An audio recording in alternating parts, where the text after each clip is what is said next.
dois prier beaucoup plus pour que Dieu puisse m'aider à me tenir ici debout, devant vous, parce que ce n'est pas facile.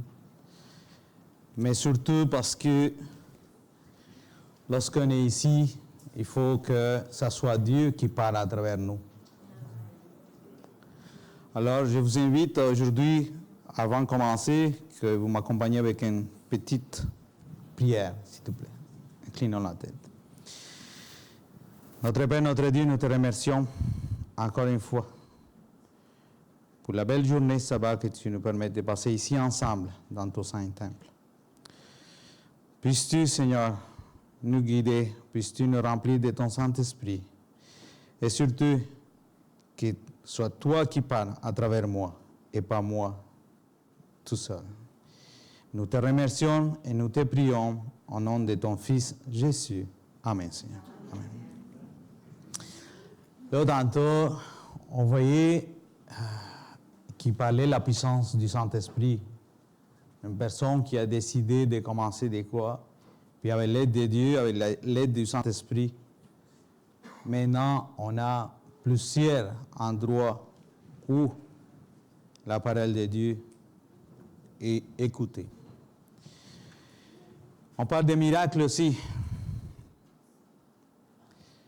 Mais c'est quand même spécial parce que aujourd'hui, nous venons d'entendre une nouvelle qui c'est une nouvelle assez dure.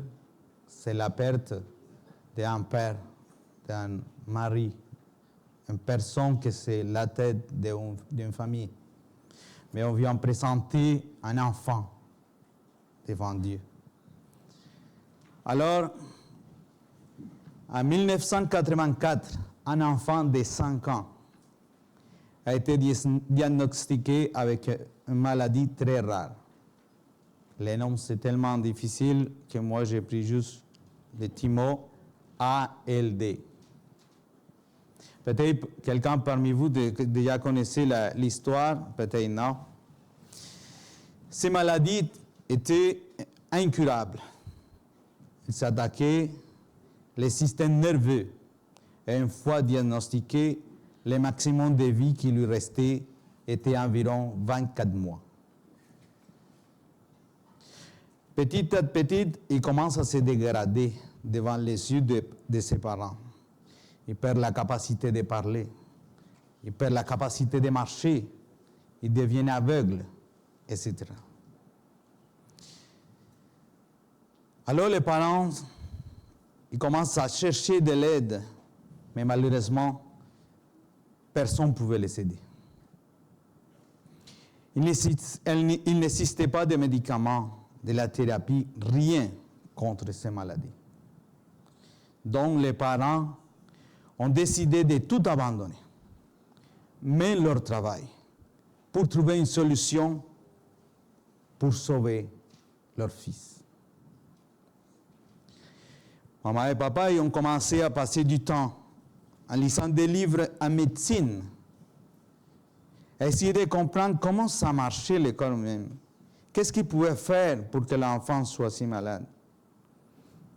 Il y a quelque chose d'intéressant. Les parents ne savaient rien en médecine. Mais la maladie de Lorenzo, comme s'appelait l'enfant, les a poussés à apprendre davantage. Pour ce faire, ils ont dû hypothéquer leur maison à plusieurs reprises. Ils ne dormaient plus et ils consacraient du temps à essayer de trouver une solution. Après plus d'1 an, ils ont réussi à trouver une solution. Il y avait l'aide de 2 personnes. On produit une sorte d'huile qu'aujourd'hui se connaît comme l'huile de Lorenzo.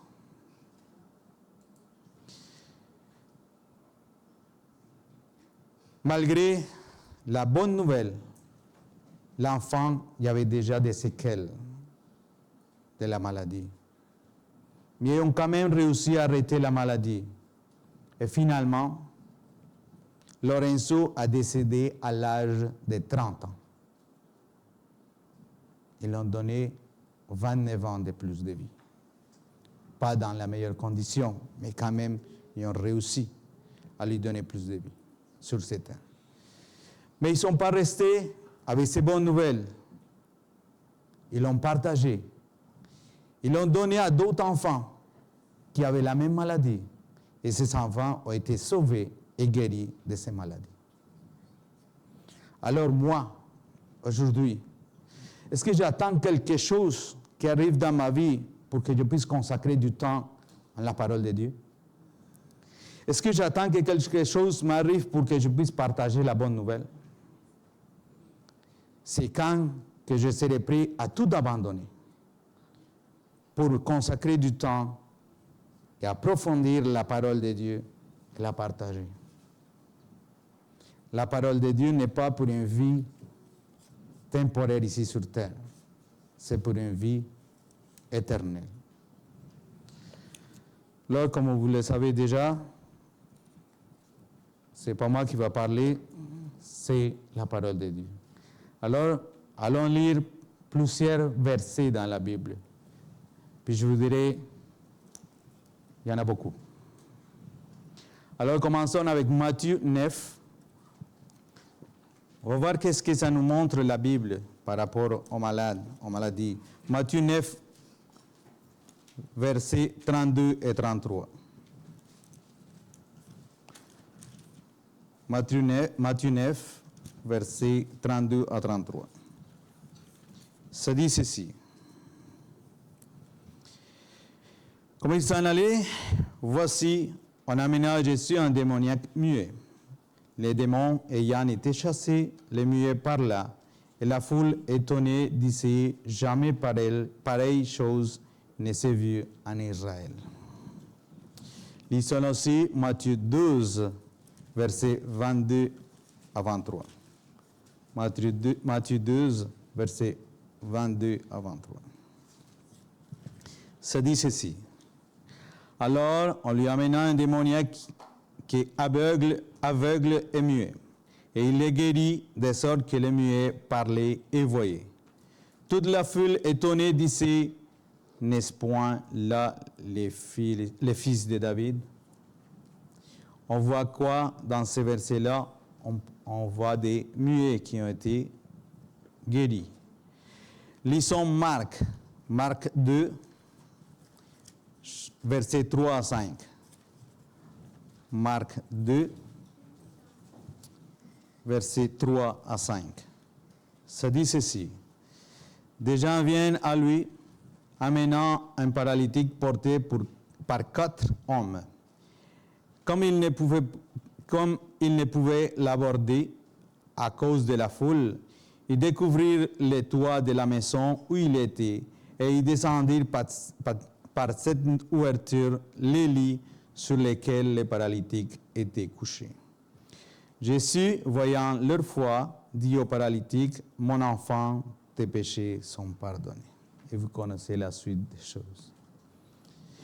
Maintenant, revenons à Matthieu 9, Matthieu 9, verset 2. Matthieu 9, verset 2. C'est la même chose que tantôt.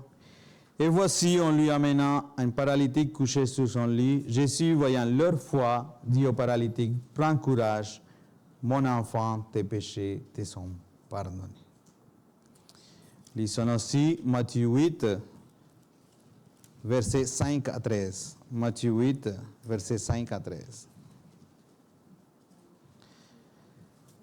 Matthieu 8, 5 à 13, ça dit, « Comme Jésus est entré dans Capernaum, un centenier l'aborda, le priant et disant, « Seigneur, mon serviteur est couché à la maison, atteint de paralysie et souffrant beaucoup. » Jésus lui dit, « J'irai et je le guérirai. » Le centenier répondit, « Seigneur, je ne suis pas digne que tu entres sous mon toit, mais dis seulement un mot et mon serviteur sera guéri. Car moi, qui suis soumis à des supérieurs, j'ai des soldats sur mes ordres. Et j'ai dit à l'un, va, et il va. À l'autre, viens, et il vient. Et à mon serviteur, fais cela, et il le fait. Après l'avoir entendu, Jésus fut dans l'étonnement, et il dit à ceux qui le suivaient, je vous le dis en vérité, même en Israël, je n'ai pas trouvé une aussi grande foi. Or, je vous déclare que plusieurs viendront de l'Orient, de l'Occident, et seront à table avec Abraham, Isaac et Jacob, dans les royaumes des cieux. Mais les fils du royaume seront jetés dans les ténèbres du dehors, où il y aura des pleurs et des grincements des dents. Puis Jésus dit au centenier, va, qu'il te soit fait selon ta foi.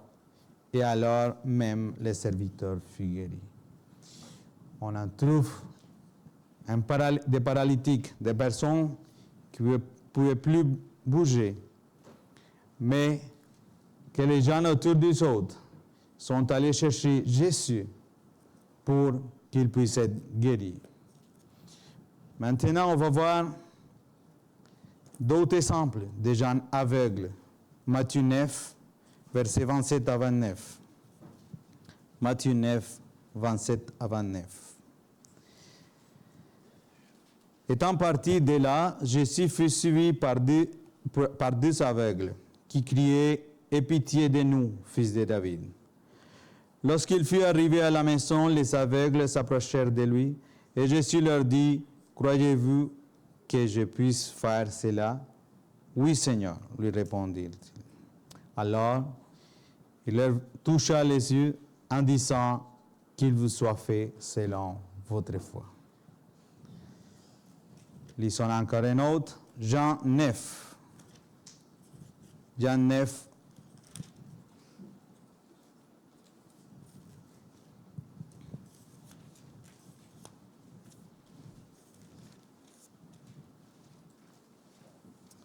Un à 7.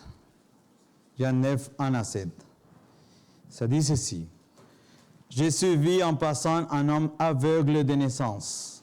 Ses disciples lui firent ces questions. Rabbi, qui a péché, cet homme ou ses parents, pour qu'il soit né aveugle? Jésus répondit, ce n'est pas que lui ou ses parents aient péché, mais c'est afin que les œuvres de Dieu soient manifestées en lui. Il faut que je fasse, tandis qu'il est jour, les œuvres de celui qui m'a envoyé, la nuit vient où personne ne peut travailler. Pendant que je suis dans le monde, je suis la lumière du monde. Après avoir dit cela, il cracha à terre et fit de la boue avec sa salive, puis il appliqua ses boues sur les yeux de l'aveugle. Et il lui dit, va et lave-toi au réservoir de Siloé. Nom qui signifie envoyé. Il y alla. Se lava, il se retourna voyant clair. Nous voyons encore que lorsque nous cherchons Dieu, même si on est muet, paralytique, aveugle, Dieu est capable de nous donner la santé, la vie et surtout de donner un espoir. Regardons 1er Roi. Qu'est-ce que ça dit en Roi 17, verset 8 à 16. En Roi 17, verset 8 à 16. Alors la parole de l'Éternel lui fut adressée en ces mots.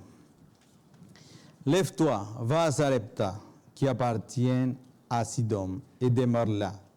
Voici, j'y ai ordonné à une femme veuve de te nourrir.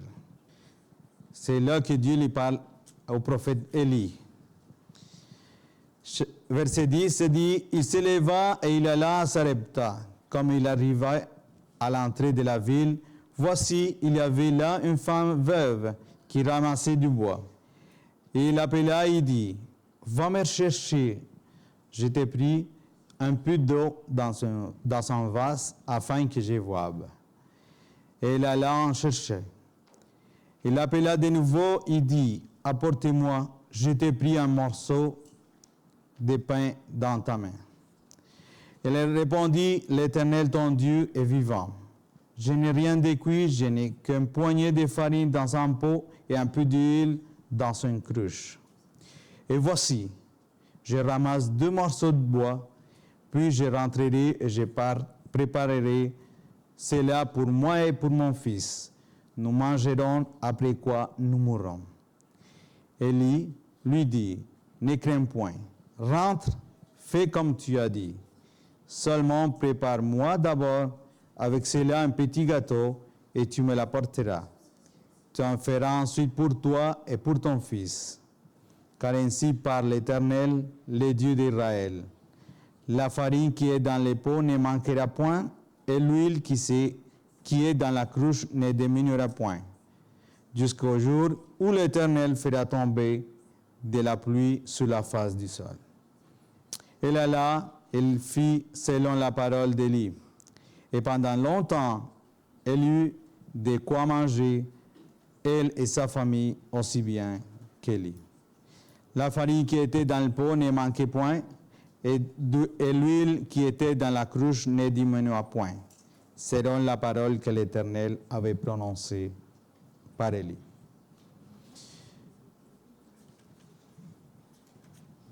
Nous voyons plein des exemples dans la parole de Dieu. Lorsque nous cherchons et nous faisons la volonté de Dieu, on peut être vraiment béni d'une façon incroyable, que même en ayant la plus grande richesse sur cette terre, on ne pourrait jamais avoir de quoi si beau que la bénédiction de Dieu. On a aussi dans 2 Rois 4, 1 à 7, on a aussi l'histoire d'une veuve aussi. Il y avait des enfants, mais le créancier est venu les chercher parce qu'il y avait une dette. Elle aussi, elle a pu voir le pouvoir, la puissance du Saint-Esprit et de Dieu dans sa vie. Lisons Marc, on va lire le livre de Marc, chapitre 5. Marc 5, 25 à 34. Marc 5, 25 à 34. Où ça dit ceci. Or, il y avait une femme atteinte d'une perte de sang depuis 12 ans. Elle avait beaucoup souffert entre les mains de plusieurs médecins. Elle avait dépensé tout ce qu'elle possédait. Elle n'avait éprouvé aucun soulagement, mais était allée plutôt en empirant. Car elle disait, si je puis seulement toucher ses vêtements, je serai guérie. En un instant, la perte de sang s'arrêta et elle sentit dans son cœur qu'elle était guérie de son mal. On voit une personne qui avait dépensé tout son argent, puis qu'elle n'a été guérie, sinon seulement lorsqu'il est allé chercher Jésus. Alors, nous voyons comment la puissance du Saint-Esprit de Dieu, de Jésus, agit dans la vie de plusieurs personnes, où il y a la guérison. Mais lorsque nous lisons la parole de Dieu, est-ce que nous le savons, nous le connaissons, nous le croyons? Parce que c'est une grosse différence lorsque nous croyons que tout ce qui est écrit, c'est vrai, et ça pourrait être fait même aujourd'hui dans nos jours. Partageons la bonne nouvelle de la vie éternelle. Je voudrais faire une parenthèse en disant que je ne suis pas en train de dire ici qu'il ne faut pas aller chercher les médecins. Il faut pas aller chez les médecins. Au contraire, Il faut prier chaque fois qu'on va chez les médecins pour que Dieu puisse les guider, pour nous guérir. Mais nous devons toujours nous mettre entre les mains de Dieu d'abord, pour qu'il puisse nous guider. Donc, qu'est-ce que nous devons faire? Lisons 1 Timothée, chapitre 4, verset 13. 1 Timothée, chapitre 4, verset 13. 1 Timothée, chapitre 4, verset 13, ça dit ceci. Jusqu'à ce que je vienne, applique-toi à la lecture, à l'exhortation, à l'enseignement. Est-ce que nous... Excusez-moi. Est-ce que nous, aujourd'hui, on est appliqué à la lecture, à l'exhortation, à l'enseignement? Lisons 2 Timothée, chapitre 2, verset 7. 2 Timothée, chapitre 2, verset 7. Comprends ce que je dis, car le Seigneur te donnera de l'intelligence en toutes choses.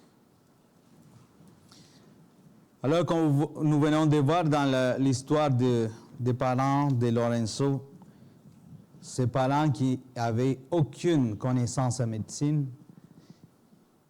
à cause de la situation de leur fils, sont allés lire des livres en médecine. Puis ont réussi à comprendre, ils ont réussi à trouver une solution. Mais Dieu nous dit de venir chercher, de lire sa parole, d'approfondir dans sa parole. Lisons 1 Corinthiens 2. 1 Corinthiens 2, 9 à 10.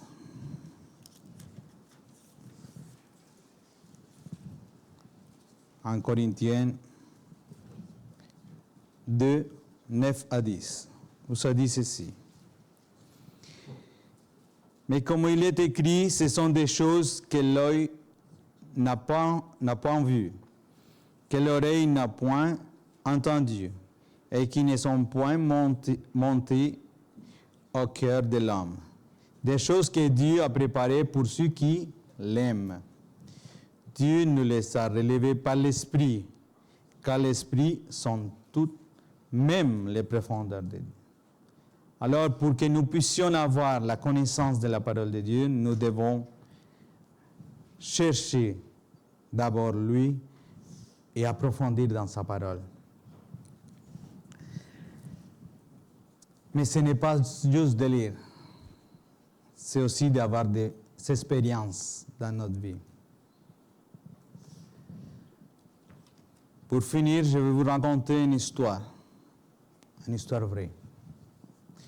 Peut-être aussi parmi vous, il y a quelques-uns qui la connaissent déjà, d'autres non. Mais avant d'avoir cette expérience, ces réponses incroyables de prière, on a eu quand même, dans ma vie, des situations où on n'a jamais eu de réponse, où ça a été la réponse de Dieu à nos prières. Peut-être parmi vous, vous connaissez mon frère, Vladimir. Lui, il y a quelques années, il était atteint du cancer. Lui était en Colombie, moi j'étais ici. Lorsqu'on m'a appris la nouvelle, on priait. On a commencé à prier pour lui, pour qu'il soit guéri. Puis je suivais ça de près à tous les jours. À un moment donné, il a commencé son traitement. Mais du jour au lendemain, je reçois un appel. On me dit, ton frère est mourant. Il peut mourir n'importe quand, n'importe à quel moment. Moi, je suis ici, mon frère est en Colombie. C'est pas facile d'entendre une nouvelle de même. Et j'ai crié. J'ai demandé à Dieu pourquoi.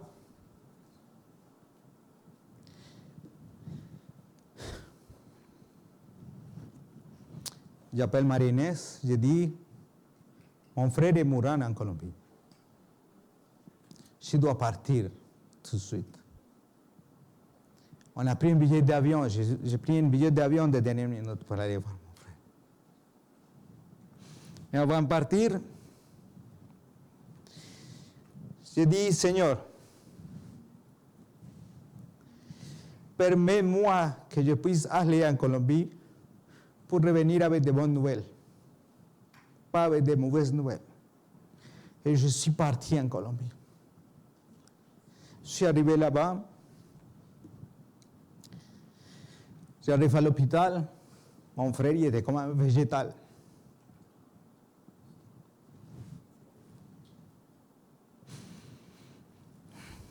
Je parle au médecin, le médecin m'a dit, on a fait tout ce qu'on pouvait faire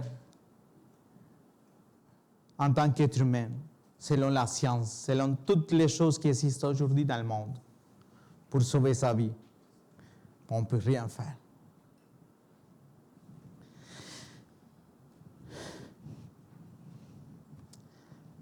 Et il y a quelque chose qui est arrivé. Le médecin, même lui, il a dit,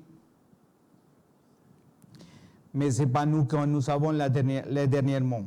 C'est Dieu qui a les derniers mots. C'est là que je dis au médecin, merci pour tout ce que vous avez fait jusqu'à présent. Mais maintenant, vous avez laissé la gloire à Dieu. On est sorti avec ma maman. On priait. Mais j'étais étonné parce que même mon frère mourant, ils ont prié pour lui. Ma maman allait soulager d'autres personnes qui avaient aussi des gens mourants à côté de lui. J'étais étonné comment ma maman confiait à Dieu son fils. Aujourd'hui, mon frère est vivant. Gloire à Dieu. C'est la miséricorde de Dieu qui a permis que mon frère soit vivant. Et j'espère un jour que lui puisse donner sa vie à Dieu pour que je puisse être avec lui au ciel. Amen. Merci.